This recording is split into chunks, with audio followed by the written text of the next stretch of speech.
안전에 문제가 있는 낡은 아파트만 재건축 허가를 내주기로 결정하자 서울 재건축값 아파트값 상승률이 크게 꺾였습니다. 정부가 주총 개최일이 특정일에 쏠리지 않도록 자율 분산을 유도했지만 올해에도 특정일 주총 쏠림 현상이 여전할 전망입니다. 섀도우 보팅 제도 폐지 후 첫 주주총회 시즌이 다가오는 가운데 주총 정족수를 채우는 데 난항을 겪을 상장사가 100여 곳에 달할 것으로 보입니다. 가맹점 수수료 인하 등으로 수익성 악화에 빠진 카드사들이 대출 수익성을 높이기 위해 중금리 대출 상품 출시에 나서고 있습니다.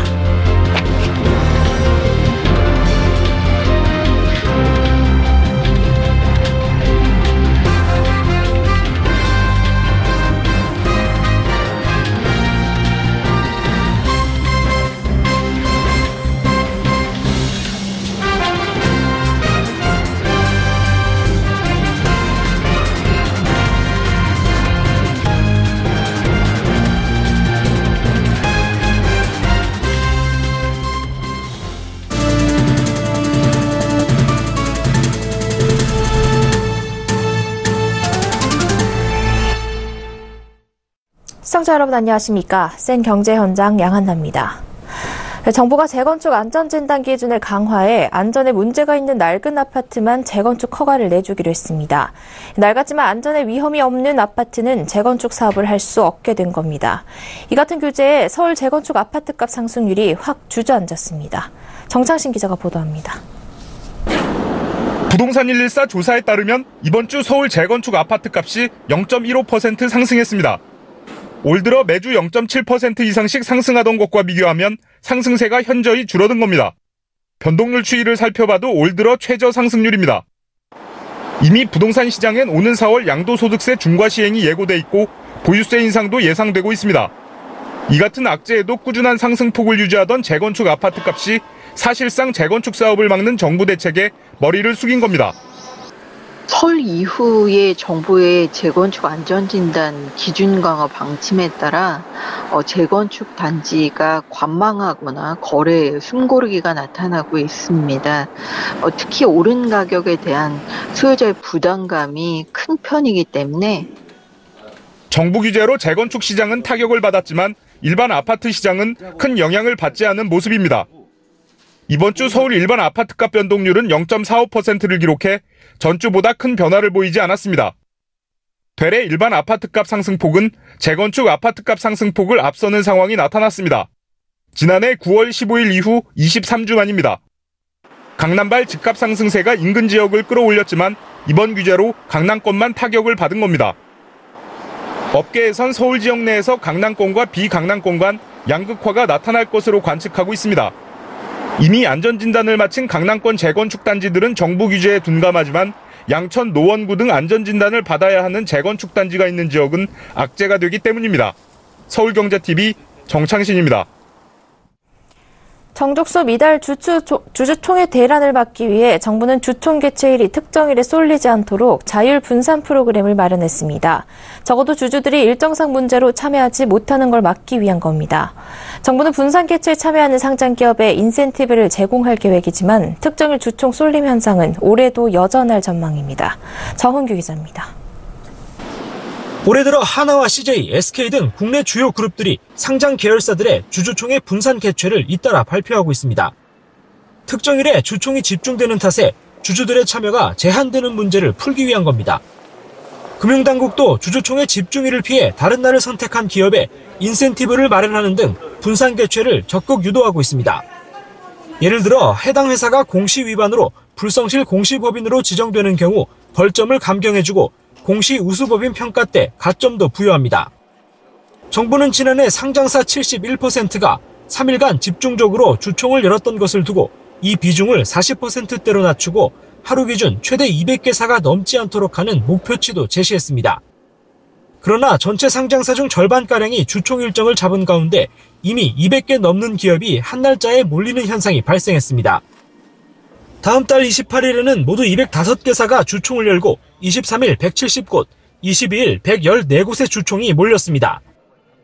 지금까지 비중으로 따질 때 전체 중 절반을 조금 넘는 상장사가 이 3일 동안 주총을 겹쳐 진행합니다. 지난해 70%대 집중도에 비하면 나아진 편이지만 미국이나 영국 등의 3일간 주총 집중도가 6에서 10% 수준임을 고려하면 여전히 쏠림 현상이 극심한 편입니다. 한편 금융당국과 거래소는 섀도우 보팅 폐지 후 첫 주총 시즌을 맞은 만큼 정족수 미달로 개최가 불발돼도 전자투표제 도입 등 기업의 주총 성립 노력이 입증되면 관리 종목 지정을 면제해주는 특례를 마련했습니다. 서울경제TV 정은규입니다. 다음 달이면 12월 결산법인 상장사들의 주주총회가 열립니다. 작년 말 섀도우 보팅 제도가 폐지된 후 처음 맞는 주총 시즌인데요. 소액 주주 비율이 높아 주총 정족수를 채우는 데 난항을 겪을 상장사가 100여 곳에 달할 것으로 조사되면서 금융당국의 발등에 불이 떨어졌습니다. 당국은 주주들의 정보를 가진 증권업계에 지원을 요청했는데 자칫 주총이 무산되는 사태가 벌어질 수 있다는 우려가 나옵니다. 김성호 기자입니다. 섀도우 보팅 제도 폐지 후 첫 주주총회 시즌이 다가오면서 상장사들의 걱정이 커지고 있습니다. 섀도우 보팅 제도란 쉽게 말해 의결권 대리행사 제도입니다. 소액주주 불참 등으로 주총 의결을 위한 정족수가 부족할 때 한국예탁결제원에 위임한 주식에 대한 의결권을 주주총회 찬반 투표 비율과 똑같이 행사해 정족수를 채우는 것을 말합니다. 금융당국은 주주총회가 경영진과 대주주를 위한 형식적인 절차가 되는 것을 막고 소액주주의 목소리를 높이기 위해 지난해 12월 섀도우 보팅 제도를 폐지했습니다. 하지만 예탁결제원의 조사 결과 소액주주 비율이 75%를 넘어 섀도우 보팅 없이 주총 의결을 위한 정족수를 채우는 것이 어려울 것으로 보이는 상장사가 100여 곳에 달했습니다. 감사위원이나 사회이사 선임에 대한 안건이 있다면 의결이 더욱 어려워집니다. 현행법에서는 최대 주주의 독단을 막기 위해 감사위원 선임 시 최대 주주 및 특수관계인 의결권을 3%로 제한하고 있기 때문입니다. 따라서 전체 지분의 25% 이상 주주가 모여 주주총회를 열었다 해도 최대 주주와 특수관계인을 제외하고 22% 이상의 의결권이 확보되지 않는다면 사회이사나 감사위원을 선임할 수 없습니다. 금융당국은 주총 무산에 대한 대비책으로 전자투표제의 편의성을 높여 모바일로도 주총 참여가 가능하도록 했습니다.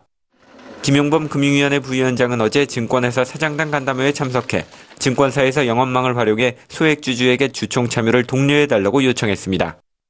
하지만 전자투표제에 대한 홍보가 아직 부족하고 주총까지 20일이 채 남지 않은 상장사도 있어 주총 무산에 대한 우려는 점점 커지고 있습니다. 서울경제TV 김성훈입니다. 가맹점 수수료 인하 등으로 수익 악화에 시달리는 카드사들이 대출 수익성을 높이기 위해 중금리 대출에 나서고 있습니다. 사정이 생겼을 때 대출을 대신 상환해주는 보험을 들어주기도 합니다. 앵커 리포트입니다. 카드사들이 연이은 카드 수수료 인하로 실적 감소가 이어지자 중금리 대출에 나서면서 돌파구를 마련하고 있습니다. 신한카드는 오는 6월 말까지 500만 원 넘게 돈을 빌린 고객을 대상으로 대출 안심보험 서비스를 무료로 제공합니다. 신한금융 주요 주주인 BNP 파리바 카디브 생명이 보험사로 나섭니다. 대출 상환에 보험을 들어주는 서비스는 카드업계 최초로 벌어지는 일입니다. 신한카드가 보험료 전액을 부담하는 단체보험 형태로 돈을 갚을 사람이 상환기간 중 사망하거나 80% 이상 중증 상해를 입으면 보험사가 100만 원 이상의 채무액 전액을 갚아주는 방식입니다. 이 대출은 신한카드 고객이 아니더라도 누구나 모바일, 온라인을 통해 24시간 5분 안에 신청이 가능합니다. 금리는 연 4.75에서 19.9%로 공시돼 있지만 실질적으로 고객 대부분 1금융권인 은행 문턱을 넘기 힘든 신용등급 4등급 이상자 위주의 중금리 대출입니다. 사실상 중금리 대출 상품으로 꼽히는 겁니다. 신한금융은 앞서 금융계열사들과 연계한 그룹 통합 중금리 대출 상품 출시 등 중금리 대출 활성화를 예고한 바 있습니다. KB국민카드 역시 지난 2016년부터 업계 최초로 중금리 대출 상품인 생활든든론을 출시해 운영 중입니다. 신용등급 4에서 6등급을 주 고객으로 하는 이 상품은 빅데이터를 기반으로 세분화된 신용평가를 하고 연 6.85에서 14.7% 수준의 금리를 제공합니다. 이 상품은 지난 1월 기준 누적 판매액 3천억 원을 돌파했습니다. 하나카드 역시 연내 중금리 대출 출시를 목표로 현재 상품 개발을 진행 중인 것으로 알려졌습니다. 서울경제TV 양한나입니다.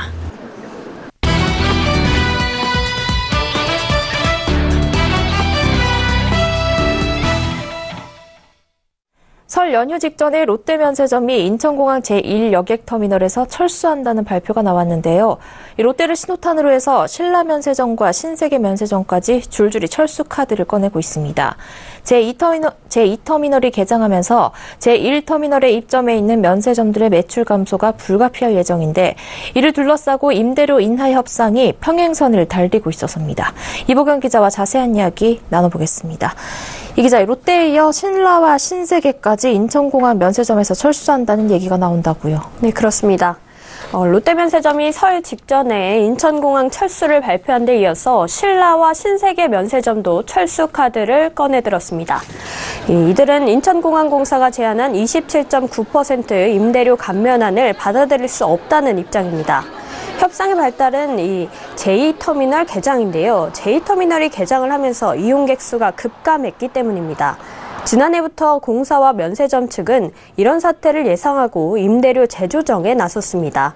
그렇지만 롯데는 협상에서 해결을 보지 못하고 철수를 공식화했고요. 이번에는 신라와 신세계도 철수 카드를 검토하고 있는 겁니다. 네, 이 면세점 입장에서는 임대료 감면분이 27.9%가 너무 적다고 이걸 더 늘려달라는 얘기인데요. 이 임대료 감면분은 어떤 근거로 나오게 된 겁니까? 네. 우선 27.9%라는 숫자는 고객 수가 감소할 것을 우려해서 이 인천공항공사가 내놓은 감면안입니다. 인천공항공사는 T2가 개장을 하면서 T1의 고객 수가 30% 빠질 것이라는 예상을 바탕으로 임대료를 27.9% 깎아주겠다라고 한 건데요. 반면에 이 면세점 사업자들은 객단가를 고려해야 한다라고 주장을 하고 있습니다. 저가 항공사와 외국 항공사 고객들의 구매력은 국내 항공사 고객들의 30%에서 40% 수준에 그치기 때문인데요. 대한항공은 이미 T1에서 T2로 이사를 갔고 또 아시아나항공은 올해 안에 이 T1 서편에서 T1 동편으로 이동을 합니다. 아시아나항공이 있던 서편에는 저가 항공사와 외국 항공사가 들어올 예정인데요. 현재 신라와 신세계는 서편에서 사업을 하고 있는데 객단가가 확 줄어들 것으로 예상됩니다. 예를 들어서 원래 고객이 100명이었는데 이 중에 30명이 줄고 고객 1명당 매출도 원래 1,000원이었는데 이제 300원을 팔게 되니 총 매출이 10만 원에서 2만 1,000원으로 확 줄게 된다는 겁니다. 그러니까 고객 감소뿐만 아니라 객단가도 고려를 해서 총 매출을 기준으로 하자라고 주장하고 있는 겁니다. 서편이나 중앙 이런 데 같은 경우에는 구매 차이가 많이 나게 수밖에 없기 때문에 이렇게 되면 참 우리 진짜 힘들어진다, 우리 망한다 이런 얘기입니다. 인천공항공사가 완전 슈퍼갑이라서 업체 얘기들이 안 들어줘요. 너무 답답한 상황인 거고. 네, 그럼 이 임대료 감면안을 놓고 서로 접점을 찾을 수는 없는 상황인가요? 네. 현재로서는 접점을 찾기가 힘들어 보입니다. 인천공항공사는 27.9% 이하로 인하를 할 가능성은 사실상 제로라고 선을 그었습니다. 또 롯데와 마찬가지로 신라와 신세계 면세점이 T1에서 철수 의사를 밝힐 경우 절차대로 위약금 내용을 통지하고 새로운 사업자를 구할 것이다 라고 입장을 밝혔습니다. 먼저 철수를 결정한 롯데면세점과의 협의 과정을 봐도 이 인천공사와 신라, 신세계 면세점 사이에 합의점을 찾기는 좀 어려워 보이는데요. 롯데면세점은 임대료를 낮춰달라고 요구를 하면서 철수라는 초강수를 두고 공정위 제소까지 불사를 했습니다. 그렇지만 이 인천공항공사는 한 채 물러남도 없이 버텼습니다. 그 결과 이 철수를 공식화했고 또 철수를 공식화했는데요. 인천공항공사가 이번에도 롯데면세점 때와 같이 고자세를 취할 경우에 협상은 좀 힘들어 보입니다. 네. 그럼 이제 협상이 만약에 결렬된다면 어떻게 됩니까? 롯데랑 신라, 신세계 모두 인천공항에서 이제 볼 수 없게 되는 건가요? 네. 인천공항공사는 이 새롭게 사업자 공고를 내고 재입찰에 들어가게 될 텐데요. 사실 3사 외에 중소, 중견기업들이 인천공항 면세점을 운영하기에는 자금 여력이라던가 이 브랜드 협상력이 떨어져서 한계가 있습니다. 따라서 이 면세점 3사는 이번에 협상 결렬을 철수를 하더라도 다시 T1에 입성할 가능성이 높습니다. 이 심사 과정에서 페널티를 받더라도 이 운영 역량이라던가 임대료 지불 영역 등에서 높은 점수를 받을 수밖에 없기 때문인데요. 또 재업상을 하게 되면 이 면세점 3사가 철수한 상황에서 인천공항공사가 기존의 임대료 납부 방식을 유지하기는 힘들 것으로 보입니다. 이 T2 때 임대료 납부 방식을 정할 때도 이 사업자들이 임대료 산정 방식에 강하게 불만을 표하면서 임대료 지불 방식을 바꿔서 이 부담이 크게 줄은 바 있습니다. T1 때 임대료 산정 방식도 좀 변화할 것으로 예상이 됩니다. 네, 협상이 결렬될 경우 서로 손해를 볼 수밖에 없을 만큼 하루빨리 잘 마무리돼야 할 것 같습니다. 이보경 기자와 이야기 나눠봤습니다. 고맙습니다.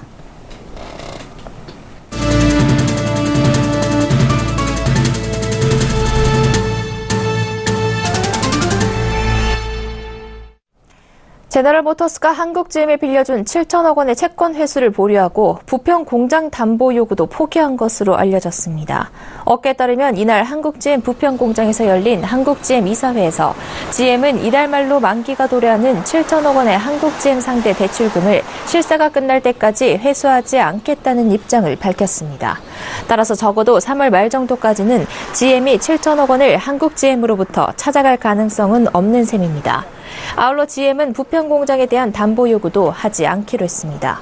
하지만 이날 이사회에서 사는 측 이사들은 실사 기간까지 회수 보류라는 말은 뭔가 실사 과정에서 문제가 생긴다면 회수할 수 있다는 뜻으로 들린다며 한국에서 계속 사업을 하고 싶다는 GM의 진정성을 보여주려면 보다 확실하게 만기 연장 결정을 내려달라고 요구했습니다. 사는 측은 현재 GM이 한국GM에 빌려준 채권 이자율이 너무 높은 수준이라며 GM의 이자율을 좀 낮춰줄 것을 건의해달라고 요구했습니다. 개성공단 입주기업들이 평창 동계올림픽 폐막 다음 날 정부의 설비 점검을 위한 방북을 신청합니다. 개성공단 기업 비상대책위원회는 오는 26일 개성공단 설비 점검을 위한 방북 신청서를 정부에 낼 예정이라고 밝혔습니다. 개성공단 입주기업들이 방북 신청을 하는 건 현 정부 들어 두 번째입니다. 개성공단 기업 관계자들은 평창 올림픽을 통해 남북관계 개선 계기가 마련됐다고 보고 공장 재가동에 대한 기대를 품고 있습니다. 정부가 2016년 2월 개성공단 전면 중단을 결정한 이후 개성공단 입주기업들은 이전 정부에서 3차례, 현 정부에서 1차례 방북 신청을 했으나 모두 성사되지 않았습니다.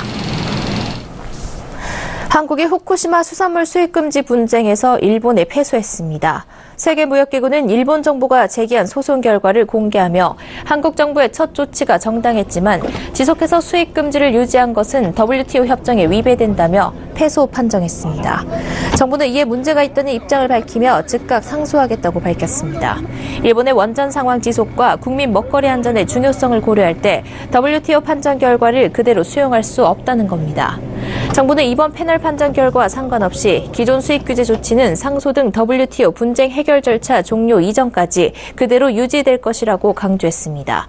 한국은 2011년 일본 후쿠시마 원전 사고가 발생하자 그해 후쿠시마 인근 농수산물 수입을 금지했습니다. 2013년엔 후쿠시마 인근 8개 현에 수산물 수입 금지 특별 조치를 발표했습니다. 이에 일본은 2015년 5월 한국의 임시 특별 조치가 일본 수산물을 차별하는 행위이고 기타 핵종 검사 추가 요구도 부당하다며 WTO에 한국을 제소했습니다. 개인 간 대출인 P2P 대출 투자 한도를 없애는 내용을 담은 온라인 대출거래법이 발의됐습니다. 김수민 바른미래당 의원은 P2P 금융업체의 감독과 온라인 대주, 차입자 보호에 관한 사항 등을 규정한 온라인 대출거래업 및 이용자 보호에 관한 법률을 대표 발의했습니다. P2P 금융은 돈을 빌리는 사람과 빌려줄 사람을 직접 연결해주는 플랫폼 사업입니다. 기존에 없던 신사업인 탓에 금융당국은 대부업법을 적용했고 세부 사항은 지난해 금융감독원 행정지도에 해당하는 가이드라인을 만들어 규제해왔습니다. 하지만 P2P 금융은 대출자와 투자자를 연결하는 플랫폼 사업이라 직접 돈을 빌려주고 이자를 받는 대부업과는 성격이 다르다는 지적이 이어졌습니다.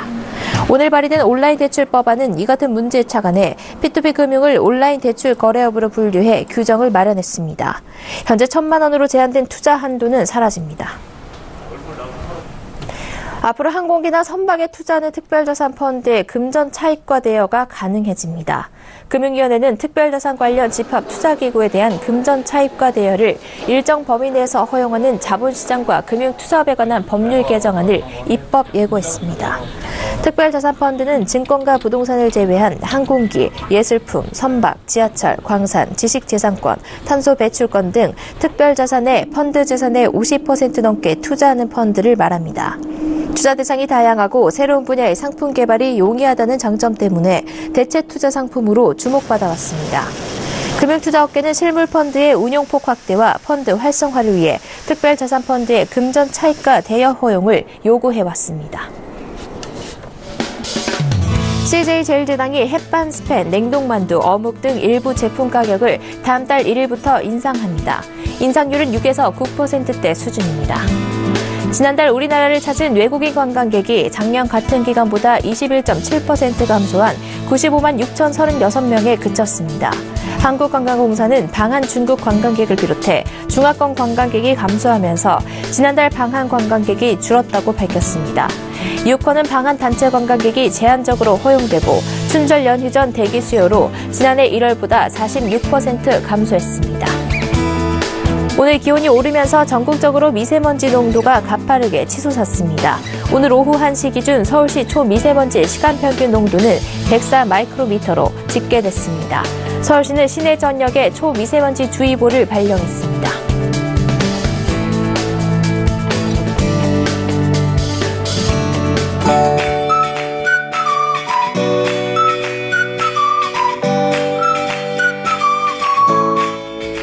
안녕하세요. K웨더 라이프스타일 예보 윤재양입니다. 지난밤 곳곳에 많은 눈이 내렸는데요. 오늘 밤에도 일부 지역으로 눈이나 비가 오겠습니다. 경기 동부는 오늘 늦은 밤에, 강원 영서는 오늘 밤부터 내일 새벽 사이, 충북 북부는 내일 새벽에 눈이나 비가 올 것으로 보입니다. 서울 경기는 내일 아침까지 약한 눈이나 빗방울 떨어지는 곳이 있겠습니다. 눈비는 내일 새벽에 대부분 그치겠고요. 이후 전국에 구름이 많겠습니다. 내일 오전 한때 미세먼지 농도가 높겠는데요. 호흡기 관리에 유의하시기 바랍니다. 모레 일요일도 구름 많겠고 동해안과 제주도에는 눈이나 비가 오겠습니다. 평창은 내일 대체로 구름 많겠고요. 영하 4도에서 영상 2도의 분포를 보이겠습니다. 내일 중북부 지방은 약한 기압골의 영향을 받다가 벗어나겠고요. 이후 전국이 고기압의 가장자리에 들겠습니다. 자세한 지역별 날씨는 나절 예보로 알아보겠습니다. 전국에 구름이 많겠습니다. 아침 기온 서울 1도, 대전 2도, 낮 기온 서울과 춘천, 대전 모두 8도로 예상됩니다. 동해안 지방 대기가 계속해서 건조하겠습니다. 한낮에 속초 4도, 강릉 6도로 오늘보다 낮겠습니다. 남부지방의 낮 기온 광주와 제주, 부산이 13도까지 올라 오늘만큼 포근하겠습니다. 물결은 동해상에서 최고 4m로 매우 높게 일겠고요. 바람이 강하게 불겠습니다. 당분간 큰 추위는 없겠습니다. 다음 주 수요일에는 전국에 비나 눈 소식이 있습니다. 날씨였습니다. 센 경제 현장 여기까지입니다. 시청해주신 여러분 고맙습니다.